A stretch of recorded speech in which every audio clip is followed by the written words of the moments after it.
Saudara militer Iran merilis rekaman serangan drone yang mengincar beberapa lokasi strategis di Israel.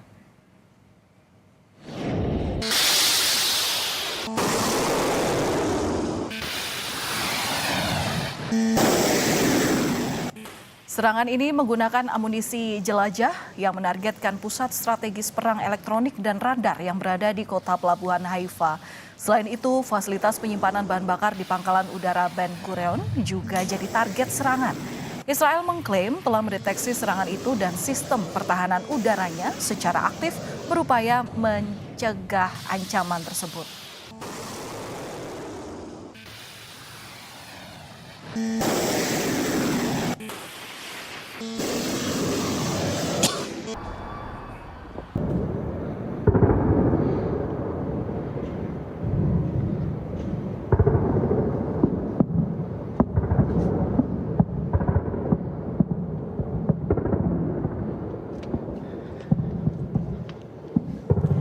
Sistem pertahanan udara diaktifkan di Teheran setelah adanya serangan besar-besaran di ibu kota Iran itu.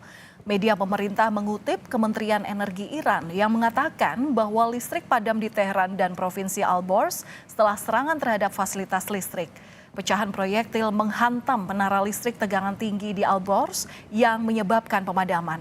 Israel melaporkan lebih dari 140 serangan udara di Iran Tengah dan Barat dalam 24 jam terakhir ini menargetkan lokasi peluncuran rudal, fasilitas penyimpanan, dan posisi militer.